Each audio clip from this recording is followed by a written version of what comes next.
et bienvenue dans cette émission spéciale ce dimanche de Pâques, catholiques, protestants et orthodoxes fêtent Pâques en commun. J'ai l'honneur en ce soir du Jeudi Saint de recevoir son éminence le métropolite Emmanuel. Bonsoir Monseigneur. Bonsoir. Merci de nous accueillir chez vous. Merci à vous de venir, d'être là, être ensemble ce Jeudi Saint. C'est une semaine qui est une semaine sainte, pas uniquement pour les orthodoxes, mais pour tous les chrétiens cette année. Un grand signe d'unité. Absolument. Alors vous êtes métropolite de France du patriarcat œcuménique de Constantinople. Vous êtes également président de l'Assemblée des évêques orthodoxes de France. Monseigneur, vous êtes donc né en Grèce, c'est ça? Oui. Vous avez grandi, vous avez fait vos études en Grèce? J'ai fait une partie de mes études en Grèce, une grande partie de mes études à Paris et aussi une partie aux États-Unis, à Boston. Vous êtes arrivé en France pour vos études?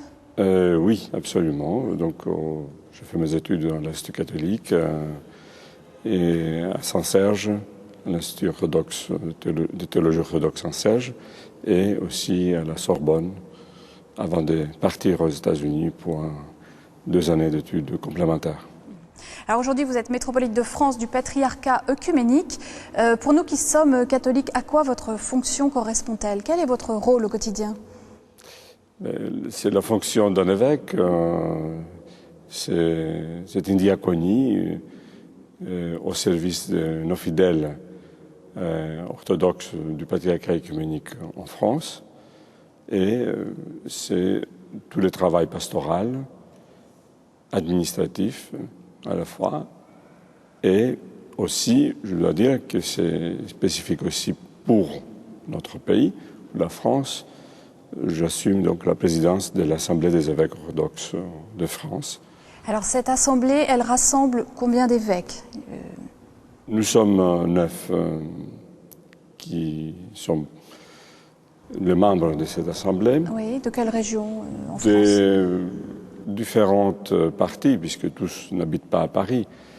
Mais nous nous réunissons presque tous les mois et nous essayons de témoigner ensemble et de porter ces témoignages à nos fidèles et de donner aussi une image d'une orthodoxie unie dans notre pays. C'est un travail qui s'est fait depuis presque 40 ans déjà.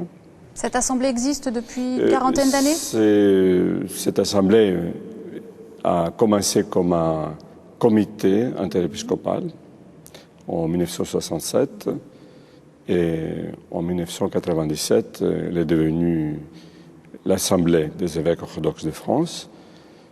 Depuis l'année dernière, après la 4e conférence préconciliaire pan-orthodoxe, nous avons un statut sur lequel nous travaillons et cette assemblée est devenue aussi, je dirais, le modèle pour le travail également dans les autres pays où la communauté orthodoxe est présente. La France est un peu pilote de ce côté-là. Je dirais que oui. C'est ce modèle de notre assemblée qui est basé, donc, le statut de ces assemblées, qui n'est pas la solution, évidemment, la plus canonique qui pourra exister pour la diaspora orthodoxe, mais qui est ce statut qui est adopté, comme je vous ai dit l'année dernière, au niveau pan-orthodoxe, afin de faciliter notre travail jusqu'à la tenue du Saint Concile orthodoxe qui se prépare. Cette préparation a commencé quand, de ce concile pan-orthodoxe? A commencé depuis les années 60, oui. Donc nous avons déjà franchi quelques décennies. Et je pense il est prévu bientôt, j'espère. Nous sommes vers la fin de cette période préconciliaire. Nous travaillons étroitement avec les autres églises et nous espérons que bientôt on aura terminé pour que l'empliment se mettre d'accord pour la date de la convocation du Saint Grand Concile de l'Église orthodoxe. Qu'est-ce qu'il a produit comme fruit, cette préparation? Qu'est-ce qu'elle a produit comme fruit pour l'orthodoxie en France déjà? Mais le fait même de se retrouver ensemble et de pouvoir travailler ensemble, d'unir nos forces, de porter un témoignage aussi bien pan-orthodoxe, mais écuménique également, c'est déjà un fruit que je dirais très important.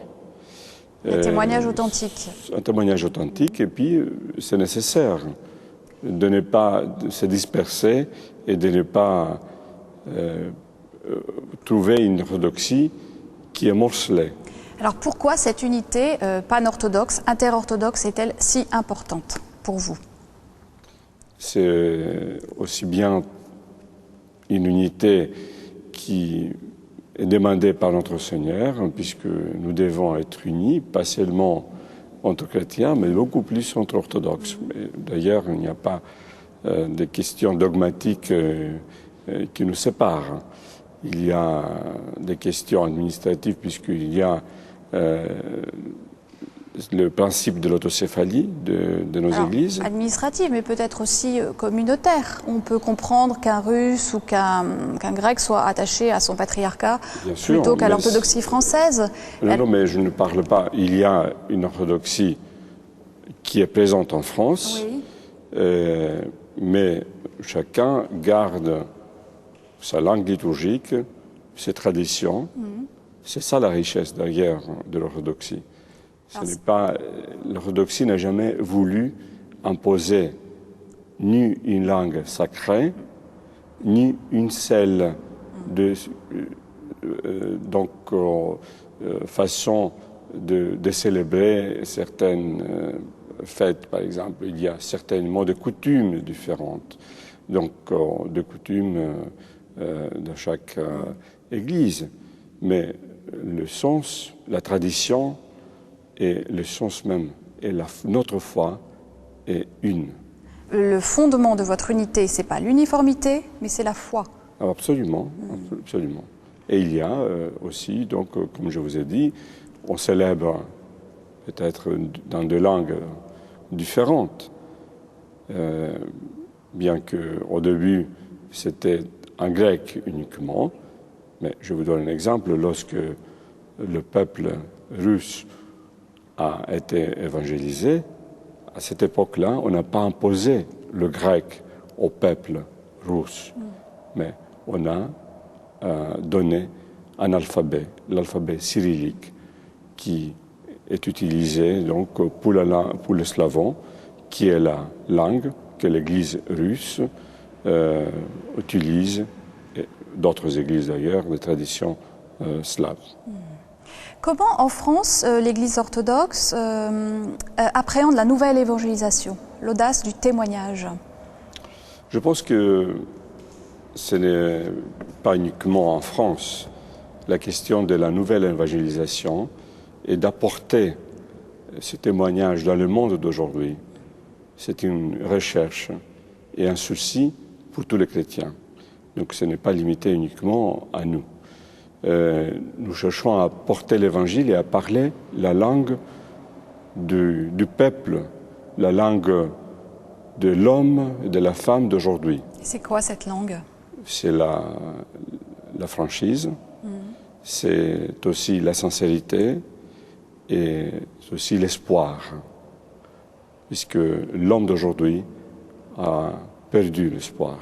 Et c'est à ça que vous travaillez avec les évêques avec lesquels vous travaillez? Absolument, et pas uniquement avec les évêques, avec le clergé, mais avec le peuple, puisque ce n'est pas uniquement avec le clergé que nous travaillons. La présence de laïcs, c'est aussi un aspect important dans notre Église. Bien sûr. Justement, pour relever ce défi de la nouvelle évangélisation, de quelle richesse l'orthodoxie française est-elle porteuse, justement, pour relever ce défi? Mais comme je vous ai dit, nous sommes déjà en France presque 400 000 orthodoxes qui sont venus de différents pays et qui sont venus en France. Nous avons aussi un certain nombre d'orthodoxes qui sont nés en France. Donc il n'y a pas que des étrangers, je dirais, dans notre pays. Donc nous sommes venus pas pour évangéliser, mais pour porter le témoignage de l'Évangile aussi à nos communautés respectives. Oui. Mais vous avez une tradition liturgique qui est extraordinaire et qui peut attirer très fort. Vous savez que la catéchèse passe dans l'Église, passe à travers les hymnes, à travers ce qu'on chante et ce qu'on voit se dérouler pendant la célébration. Les 5 sens d'une personne, enfin l'être humain tout entier est sollicité dans une liturgie. Absolument. C'est ça que vous voulez dire? Même pas seulement la vue, pas seulement l'oreille, mais aussi avec l'encens que nous utilisons. L'odorat. Voilà.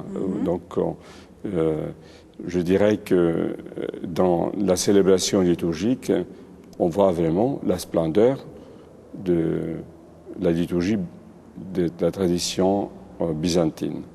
Je crois que c'est à travers la liturgie, qui est l'œuvre du peuple d'ailleurs, dans l'étymologie du mot, que nous voyons quel est vraiment le sens de cet espoir que nous voulons porter à l'homme. En fait, vous faites goûter par cette liturgie quelque chose du royaume de Dieu. Absolument, c'est cette splendeur et ce message que, vous savez, selon la tradition, lorsque les envoyés du tsar sont venus à Constantinople, à l'église de Sainte-Sophie, et ils ont vu la liturgie, et ils ont vu le ciel sous la terre, et c'est pourquoi ils ont choisi donc, la religion de l'Église orthodoxe comme la religion du peuple. La nouvelle évangélisation passe par la liturgie. Je crois que c'est à travers donc, la liturgie que nous voyons l'évangélisation. Vous êtes sensibles, vous les orthodoxes, à la grandeur du mystère. Vous portez aussi une tradition monastique forte. Quelle est-elle en France?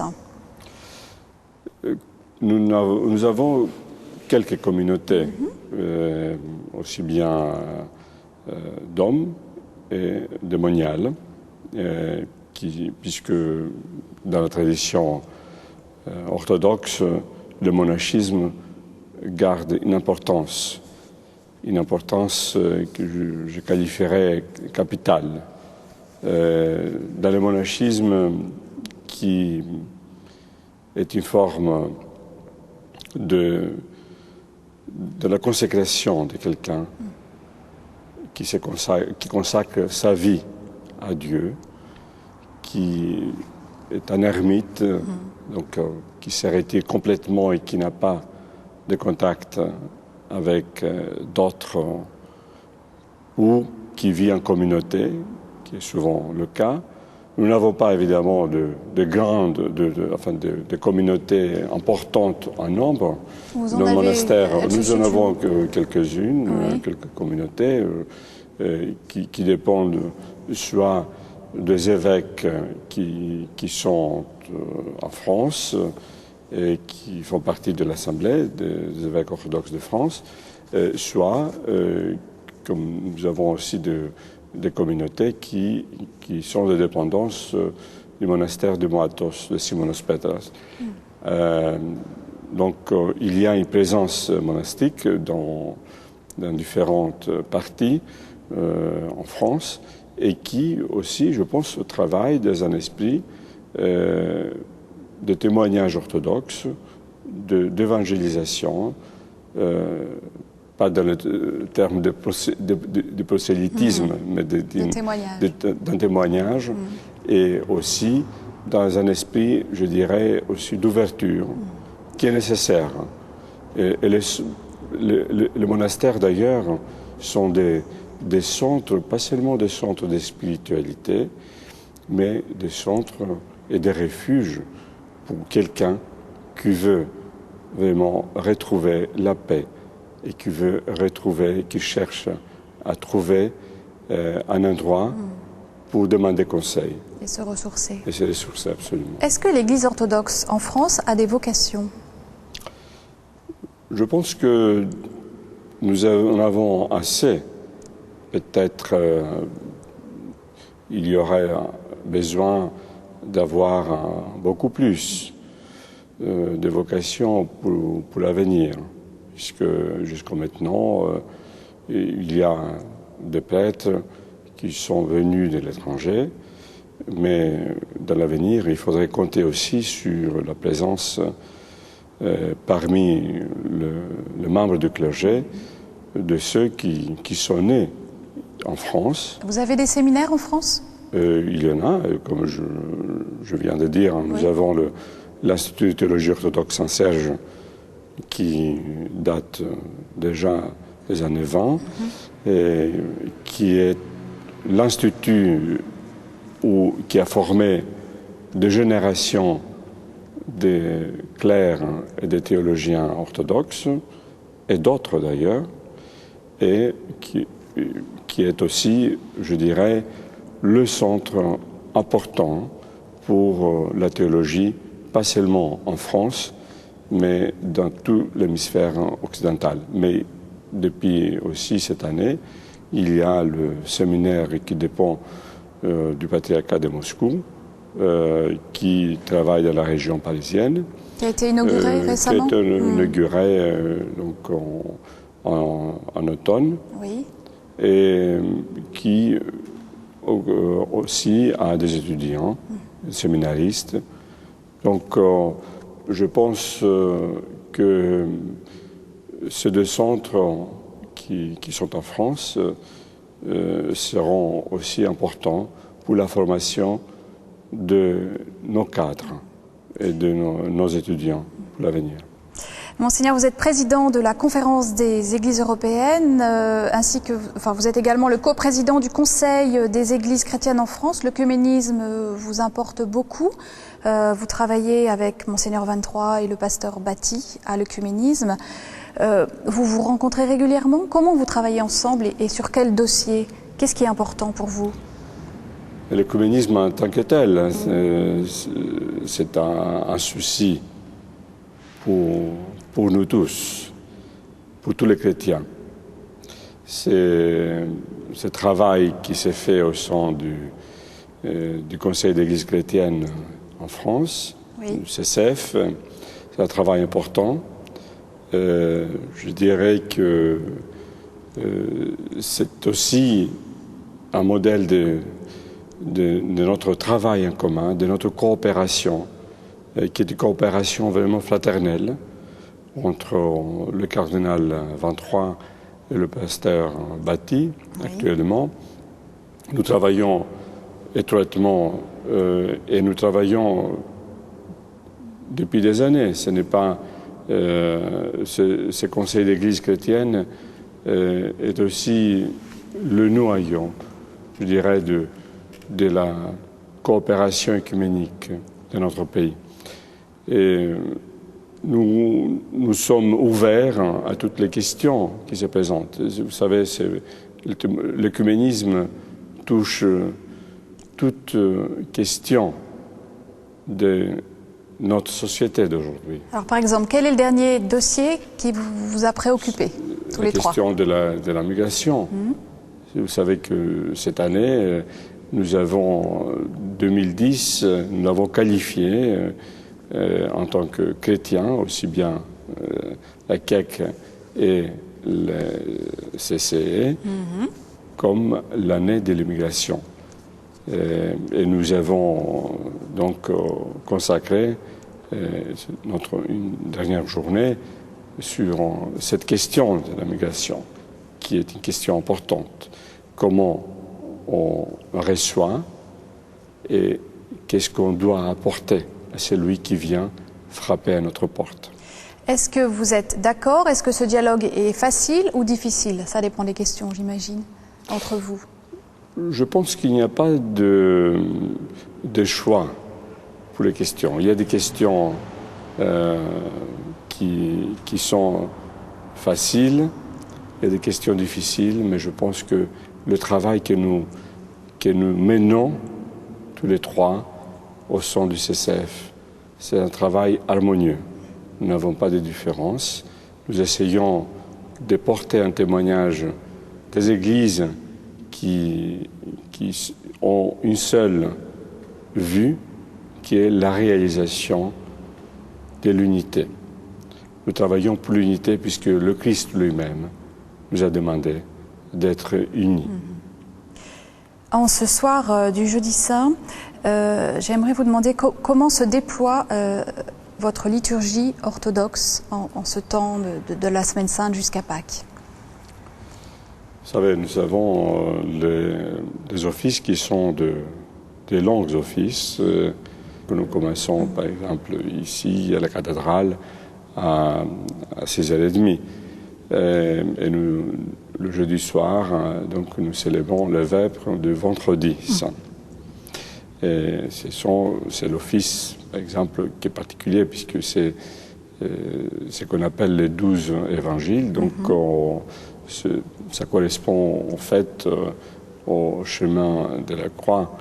Donc, il y a tout le récit de la crucifixion et il y a aussi donc la sortie du crucifix qui se met au milieu de l'église et que les gens donc viennent vénérer la croix.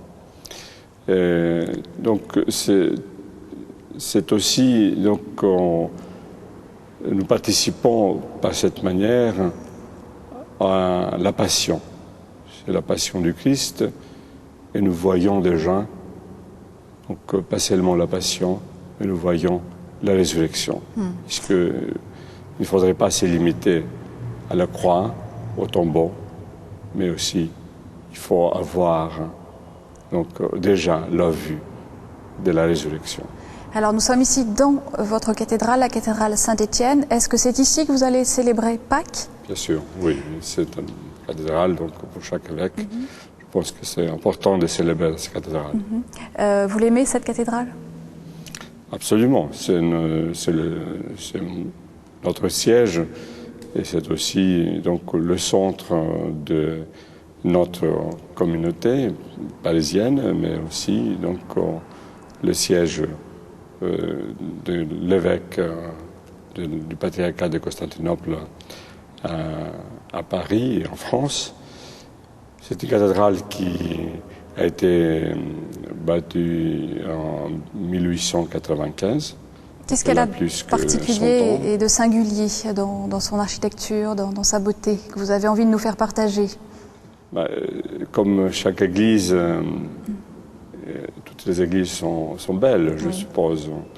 Et donc, il n'y a pas une spécificité. Je dirais que pour chacun de nous, avoir vécu dans cette cathédrale des fêtes, des moments importants, et aussi pour notre communauté, des moments très importants de notre présence ici, dans des générations. Ça a beaucoup à dire pour nous. Cette cathédrale est habitée par la présence de cette communauté qui vous est chère, que vous aimez et qui vous aime. Absolument. Merci Éminence pour cet entretien. Merci et une bonne fête de la résurrection. Oui, je vous souhaite aussi à vous une très, très joyeuse fête de Pâques ainsi qu'à tous les orthodoxes. Merci à vous de votre fidélité. Je vous souhaite une très bonne soirée à tous.